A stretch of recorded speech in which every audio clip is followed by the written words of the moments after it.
Hi. അപ്പോൾ നമ്മുടെ പശുക്കുട്ടിക്ക് തൊഴുത്തുണ്ടാക്കുന്നതിൻ്റെ തിരക്കിലാണ്. അപ്പോൾ അതിൻ്റെ ഇടയിലൊരു ഉച്ചക്കലത്തെ വിശ്രമവേളയിൽ ഇങ്ങനെ പകർത്തിയാണ് കേട്ടോ. വെള്ളത്തിന് യാതൊരു ക്ഷാമവും ഇല്ല കേട്ടോ. അത് ഇഷ്ടം മാതിരിയുണ്ട്. കംപ്ലീറ്റ് വാഴമരം, കവുങ്ങ്, തെങ്ങ് ഇങ്ങനെയുള്ള ഐറ്റംസാണ്.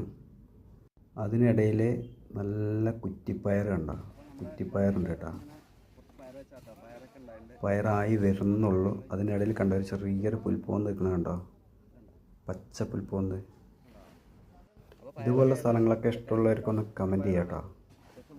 ഈ ഒരു ഭാഗത്തും പിന്നെ അതിൻ്റെ കുറച്ച് അപ്പുറത്തും ഒക്കെ വെച്ചിരിക്കുന്നത് ഈ പയർ ചെടിയാണ് കേട്ടോ വെച്ചിരിക്കുന്നത്. ഇതിൻ്റെ ഇടയിൽ കൂടെ കവുങ്ങിൻ്റെയും വാഴിൻ്റെ ഇടയിൽ കൂടെയാണ് വെച്ചിരിക്കുന്നത്. നേന്ത്രവാഴയാണ് കേട്ടോ. ഇതൊക്കെ നന്നായിട്ട് വളരണമെങ്കിൽ നമ്മുടെ സാന്നിധ്യം കൂടി ആവശ്യമാണ് കേട്ടോ. അപ്പോൾ ദിവസവും ഒരു നേരമെങ്കിലും ഇതിൻ്റെ ചോട്ടിൽ കൂടെയൊക്കെ ഒന്ന് പോയി തലോടി തഴുകിക്കൊണ്ട് ഇരിക്കേണ്ട അത്യാവശ്യമാണ് കേട്ടോ. അപ്പോൾ വീഡിയോ ഇഷ്ടപ്പെട്ട എല്ലാവരും ഷെയർ ചെയ്യുക.